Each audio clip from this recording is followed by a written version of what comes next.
Salut tout le monde, aujourd'hui on est avec Romain qui est prof comme nous et qui veut apprendre à jouer au Go à ses élèves. Du coup on va regarder une de ses parties et on va lui donner comme des petits génies trois conseils, trois vœux, trois pierres qui s'il les place différemment comme vous, il va devenir vraiment trop fort.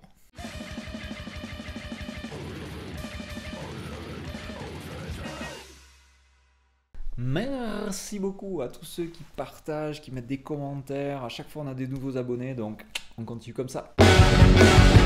Je fais défiler la partie une fois. Hop.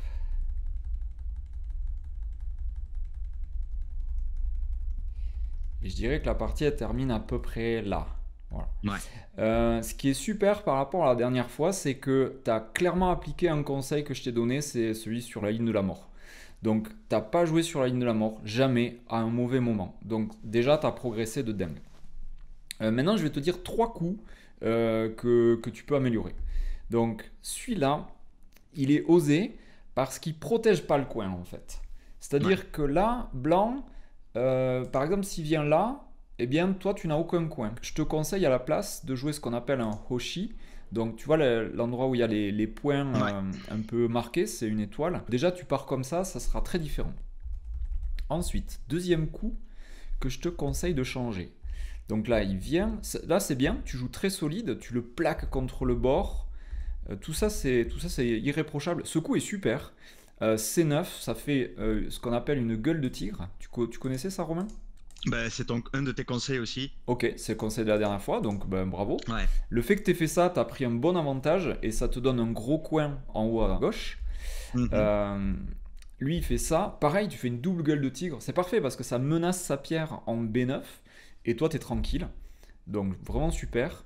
Ici, tu le bloques bien. Et là, est-ce que tu te souviens ce que je t'avais dit la dernière fois sur ça? Ça sera mon deuxième coup du jour. Oui, c'est vrai qu'il y a pas. Ça aurait été plus intéressant de faire G3 par Oh, exemple. super, voilà. Alors, dis-toi que si à la place de cet angle vide, tu fais à chaque fois des gueules de tigre, Ouais. tu vas être inattaquable déjà. Et en fait, ça va aussi te donner une petite influence sur cette zone. C'est-à-dire Bah que oui. certes, lui, s'il pose là, tu n'auras pas tout, mais déjà, tu auras voilà, la main posée dessus, on va dire. Mm. Du coup, ça c'est le deuxième coup que je te conseille de changer. Lui il joue là. Là, ok, tu protèges parce que là, tu as un mur qui regarde vers nulle part.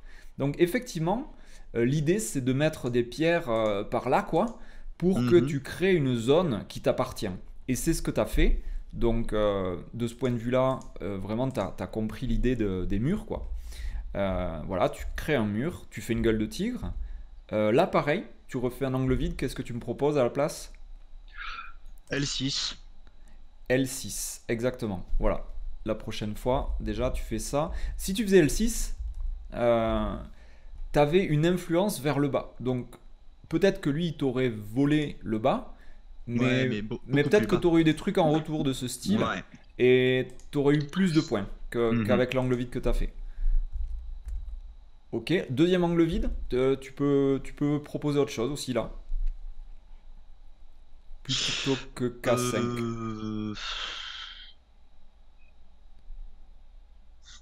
Trompe-toi au pire, hein, si c'est... Ouais, je dirais L5. L5, ça marche. Il faut toujours réfléchir si cette coupe est embêtante ou pas. Et pourquoi ici est-ce qu'elle n'est pas embêtante? Bah, si je pars en K4, je le menace. Ouais, shit show. Mm.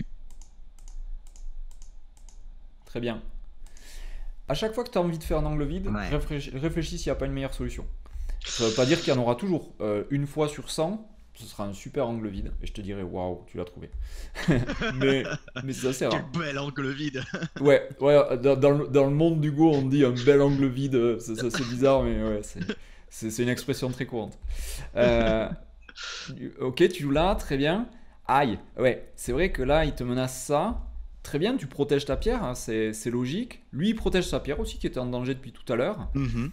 Toi, tu valides ta zone en haut, donc là, c'est pas mal. Effectivement, ton coup, il dit, Monsieur Bouvardia, j'aurai tout ça. Ouais. Donc, cool. C'est l'idée. Lui, il fait ça. Et là, à partir de là, donc tu combats.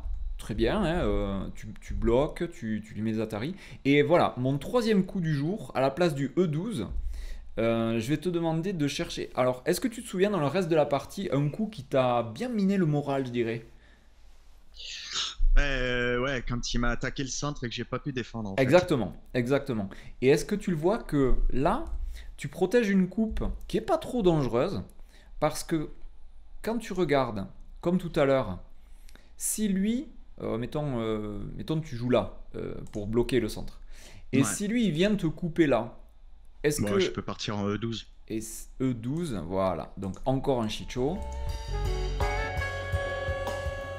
Le troisième coup, c'était l'urgence du H7. Et pourquoi il est urgent? Parce qu'en fait, il traverse deux zones à toi. C'est-à-dire Mhm. que impunément, il pointe le nez et il avance, il avance. Donc là, tu peux plus le bloquer. En fait, c'est vraiment une hémorragie. Ça, j'en parle dans une autre de mes vidéos. Je sais pas si tu l'as vu avec mes élèves, un qui s'appelle Saucisson. Et du Ouais. coup, on parle de la coupe, du fait quand est-ce qu'il faut couper, quand est-ce qu'il faut pas. Et là, typiquement, ce qu'il est en train de faire, ça s'appelle un traverse schéma ou un traverse Toby. C'est-à-dire que, tu vois, entre ces deux pierres, il y a un saut. Et en fait, lui, il l'a traversé de part en part. Et ça lui donne un avantage considérable parce qu'il va continuer de passer à travers tes pierres. On le voit.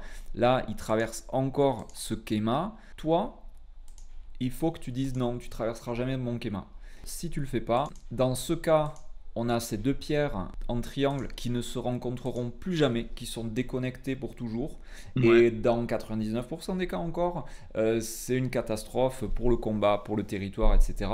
Et pareil, quand tu as un Toby, souvent, pas tout le temps, mais il faudra l'empêcher de traverser. Il pointe son nez, tu peux quand même bloquer comme ça, mais ça crée deux coupes. Ouais. Et en général, quand il y a deux coupes, c'est mauvais signe. Ok. Donc je fais défiler. Cette fois-ci, tu as joué comme ça. Voilà. Et là, en fait, à ce moment-là de la partie, tu as gagné. Là, noir a gagné. Mais il y a eu des retournements de situation de fin, en fait.